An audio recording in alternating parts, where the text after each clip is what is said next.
All right, I've been getting tons of questions around building out mobile responsive type variables. So today we're going to look at how to do just that, starting with our desktop typescale and type variables before we look at translating our desktop into a mobile responsive typescale. So our type variables look as good on mobile as they do on desktop. Let's get started. Okay, so before we can go ahead and build out our typescale and our mobile typescale is we need to know how to properly build our desktop typescale. So we're going to go through a real quick refresher. And this part you might have seen in some prior videos in the past, but again, this is going to be a real quick refresher before we get into some of the specifics around your mobile typescale. So we like to use this tool called Typescale when building out our desktop typescale. And okay, this tool is not something that we're affiliated with. We are looking to bring them on as a community partner. It's a free tool to use. They do have some paid elements to it, but it is a super handy tool when building out your typescale. So essentially what it allows you to do is set your base body size, which we like to have set to 16. And the reason why we set that to 16 is usually anything less than 16 is you do need to be pretty careful about accessibility. You can choose your scale. So as you can see here, this one is way too large. So we like to go with a major third to start.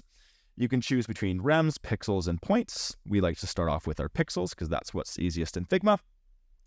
And you can also set your line height for your body and then also for your headings as well. So for our line height for our headings, we like to set that to 0.8, although depending on the font, you might want to increase or decrease that accordingly. And for our body, we like to set that to 1.2. So essentially what we're doing here is we're setting, multiplying the size of our heading or a paragraph by the line height in order to get our line height value. So if you're new to this and that's a little confusing, we're just going to do a couple quick examples to start before we look into some of the specifics around mobile. Okay, so now that we have a pretty good understanding as to how the tool Typescale works, let's look at translating just a couple of those values into our variables for now, just in case there's still any confusion. So one thing I would like to call out here is I just have this collection called type variables. Now, the best practice is to not have all your type variables just floating in one collection. I do have a video, again, I'll put a link for the description, as to where we build out an entire Typescale library in a little bit more complex way, which is the approach that we're taking to start when working with our typescales. But again, for now, just to ease of this exercise, we're just putting all our variables in one collection, but that's not always the best approach. So something just to keep in mind for right now. So one thing we're going to do to start is let's create a number variable, which will be our, let's just go with our text size, and let's go with h1 to start. So we're also going to add an h2, and then just for this example, let's also add a paragraph, so a p. And let's do the same thing, and we're going to duplicate this for our line height. Again, we're just going to do a couple quick examples together just in case there's still any confusion. So let me open back up Typescale. We'll look at our text size to start. So I like to follow a 4-pixel grid. So if you look, we have our paragraph at 16, which goes up to 20, and that's that nice 4 pixels. But then it goes up to 25, then 31.25. And these are an absolute nightmare to work with. You know, I don't like to really work with decimals when working with pixels. So what's the alternative here is you're actually just going to round down or up towards that 4-pixel grid, which we have right here. So 16 to 20. So in this case, our H1 is going to be 60, our H2 is going to be 48, and our paragraph, because 16 is a multiple of 4, will stay at 16. So 60, 48, and then 16. So 60, 48, and then 16. And then there we have a couple examples as to how that works for our text size. So you can pick a 2-pixel grid, you know, a 4-pixel grid, whatever works for you. And typescales, when building typescales, is one of those things that's kind of unique to you. You know, sure, there's some base scales to get you started, but then you can always go through and modify and adjust as you see fit. There really is no one-size-fits-all approach. So then let's go into our line height here. We're going to take a real similar approach. So what we're going to be doing is taking the size of our H1, H2, so on and so forth, and multiply that by either our line height for our body, if it's paragraph, or for our headings. Now, line height for headings is something that you usually have to go and adjust a little bit later on. Again, there is no one-size-fits-all approach. I always like to start with the 0.8 just because that's the way I do things. You know, you can start with a 1.1. You can also start with a 1.2, set your body to a 1.4. Whatever works. Again, it's personal preference and what's unique to your brand. So in this case, we're going to take the 60 and multiply it by the 0.8, which is going to give us 48. We're going to do the same for our text size. So our 48 times that 0.8 is going to give us 40. And then our paragraph, let's look at our paragraph sizing. So 16, and again, if I pull back up Typescales, this is where we're actually multiplying it by 1.2. So this is going to give us that 20. There we go. So that's just how it works when building out your initial type scale. Next, we're going to do is I'm just going to pause the video, build out the rest of this real quick library before we look at our mobile scales. All right, so what I've gone ahead and done is just built out the rest of our line height and text size scale based on the logic that we just did. And what I've also done is added all our H and our paragraph tags to a sample sentence. So the quick brown fox jumps over the lazy dog. I choose this just because, one, it has every letter of the alphabet. And when testing on mobile, I always do like to test with a sentence just to see how different things interact. Upon first glance, one thing I noticed is maybe the line height for heading might be a little bit too tight, so we can go ahead and adjust that as we see fit. So first things first, let's look at a mistake that I often see when designers are setting up their mobile type scales. So first, let's go into our local variables and let's add another mode here. So we have our first mode for desktop and our second mode will be for mobile. Let's go ahead and close this and let's drag a copy of all of our elements into desktop. Let's set this mode to desktop. Again, never forget to assign the mode. And let's add another frame, iPhone 14 and 15. And then let's maybe copy in our H tag, our H1, and let's set this to mobile. So this is why I like to test with sentences. As you can see, really is what is too big. Whereas if this is just heading 1, everything fits nicely, but with a sentence, you kind of do see where things do and do not fit. So I would have to really bring this in order for this to fit. So maybe I want this to be a little bit smaller. And a mistake that I often see designers doing when building out their mobile scale is they tend to do something like this, is they tend to eyeball it a little bit, where, let me scroll off to the side here. Sorry, I wish my screen was a little bit larger. Is they might take this H1 at 60 and they might say, still following that 4-pixel grid. Let's maybe set this to 56. And then maybe they'd say, oh, that's still too big. Let's maybe set that to 52. And then maybe still too big, 48. They tend to get lost in it a little bit. And then that H2 might become 44. And again, this is just an example of something I often see. And then our H3 might be 32. And there really is no consistent scale being followed. Some jumps are larger than others, and you don't really have this nice, clean type scale as we have with our desktop. So luckily for us, there is still the tool called Typescale. So let's revisit that tool and how we can build a nice mobile type scale. All right, so when it comes to building out your mobile scale, it's actually way easier than you think. So here we have our major third scale. If we want to make a mobile scale, all we have to do is just adjust the scale itself. The name of the scale is not super relevant, but it's the value of the scale, which is our multiplier, which is. So if on desktop, we're at major third, let's try a major second for mobile. So I can see still following that 4-pixel grid, we have 32, which would be our H1. And let's test that out.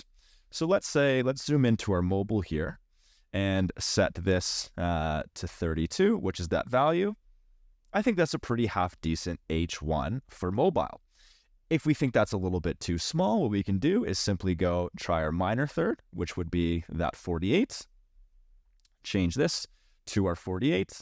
And I can see that that's a little bit bigger. So again, this is where it comes into your own personal preference. And as you're building out your type scale, try things out as you go, see what you like and see what you don't like. Now, for the purposes of this exercise, let me switch back to major second here. I want to show you a couple things. So let's go down the line and just build out our scale. So we go 32, 28, 24, still following that 4 pixels.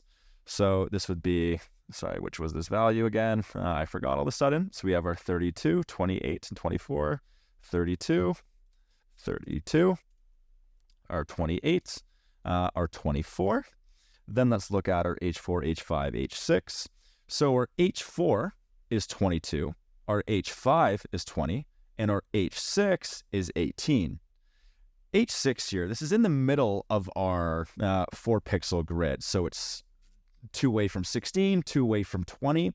Now, when it comes to mobile, it is okay to violate that 4-pixel grid. It doesn't always need to be so perfect. There are some specific edge cases like this where a number might fall right in the middle, 2 numbers might be the same, and you don't want to have 2 H tags that are exactly the same. So if it is just a 2-pixel jump, whatever it is, that's totally fine. So it doesn't really need to follow that to that 4-pixel grid super perfectly, although it is a suggestion. So let me go back here. Let's see what we have. So we're all the way at our H3. So let's go H4, H5, H6. So in this case, if our H3 is 24, our H4 we can leave at that 22. So our H4 would become our 22. Our H5 would be 20, and our H6 would be 18. Our H5 would be 20, and our H6 would be 18. And then still with our paragraph sizing on mobile, our body size is still set to 16, and generally your body doesn't change on mobile. So our paragraph is still going to be set to 16. So next, what we're going to do is look at doing the same thing, but for our line height. All right, so now let's look at our line height. Now, it's very similar, just with a subtle difference in approach. So still we have our body with the line height multiple of 1.2 and our headings with a multiple of 0.8. And as I mentioned before, these numbers are just for the purpose of this exercise. Depending on your font, your own personal preference, you might want that line height to be 0.9, 1.1, so on and so forth. So what we're going to do is still with our headings, take their mobile text size, multiply it by 0.8, and our body by 1.2 to get our line height. So what we're going to do, so we start off, we have our 32, and we're going to multiply that by 0.8, which is going to give us the value of 25.6. Still on that 4-pixel grid, that's going to round down to 24. Our H2, which is 28, times 0.8, is going to give us the value of 22.4. And again, still to follow on that 4-pixel grid, we're going to round that up to also 24.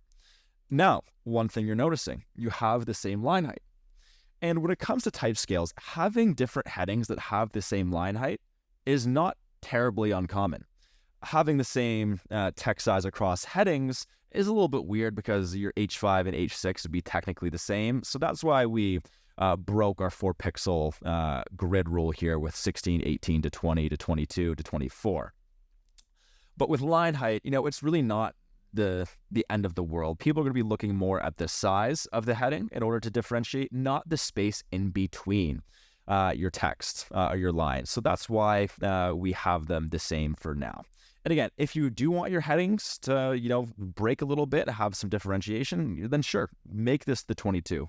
You are the artboard of your design system canvas. I'm just here to help guide you along the way. So if you want to make that 22, that's totally up to you. That's fine. But I like to have all my line heights have that 4-pixel, follow that 4-pixel grid perfectly, or as perfectly as possible. So that's why I'm setting this to 24. So let's then look at an H3.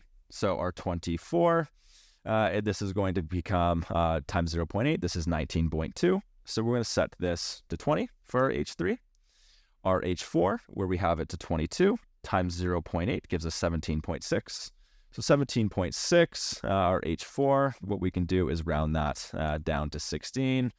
And I feel like this might be one of the ones that we might have to adjust a little bit later on. So let's look at our H5. So our H5 of 20 times 0.8 gives us a value of 16.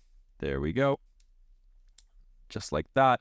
And then our H6, so we have our 18 times 0.8 is 14.4. So we're going to also keep that at 16 for now.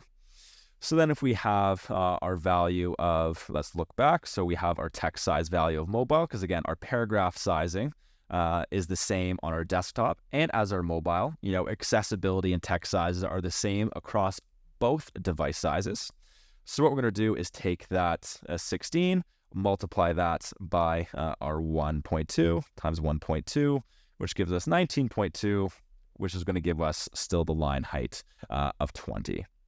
So it's a little bit different in the sense that we're strictly following that 4-pixel grid, and that some of our line heights are also the same, but in practice, it is relatively similar. Next, what we're going to do is look back at our more complex example and show you how your mobile scales can fit into this, depending on the complexity of your design system. Okay, so when it comes to the context of your completed Typescale library, what I have here is an example that we went through in a prior video. So we have our brand collection, our alias collection, and our mapped collection. If you're seeing this for the first time, I would highly suggest watching the video where we build this together. It is a more complex example, and when working with our initial design system clients, this is the approach that we're taking. So just as a quick summary here, what I have here is all of my scale values in my brand collection. So adding a mobile here would not be the best approach, because is this 16 referring to a line height? Is it referring to a text size? Those numbers haven't actually been defined yet. Then if we look at our alias collection, I can see that we're actually breaking them out between our paragraph spacing, our line height, our size. So this would be an option where you might want to add that mobile mode. Also, too, at the mapped collection is also an option where you want to add that specific mode. It just ultimately depends how many brands you're working with. I have seen some cases where you have your desktop and mobile mode within your mapped. I've also seen where you have brand one, and then brand two in your mapped, but your alias then contains all of the different mobile sizes as well. So when it comes to how your mobile fits into your brand, alias, or mapped collection, see what works best for you in the context of your brand and how it is that you like to work. And again, if you have any questions on this, feel free to leave some comments below. Thanks so much for watching today's video, everyone. Just want to encourage everyone to sign up for UI Collective and join our community. And we're actually soft launching our community platform today, where designers at UI Collective will be able to come in, build a quick profile, just share a little bit about themselves, why it is they want to join UI Collective, and then join the community from there. So once you join our community, you'll get access to our Slack community, with over 1,000+ design experts. We're also giving away to all those who build their profile and join the community access to all 60+ of our courses on component building for absolutely free. And we're also going to keep adding more and more perks to all community members as well. This platform is still just a soft launch, so we're also going to host our events to this platform as well, and lots of great other things. So join UI Collective, add some items to your profile, join the community, and hope to see you online. If you have any feedback on this platform, or me specifically on more content that we can include, just feel free to drop those in the comments, and hope to see you at the next video.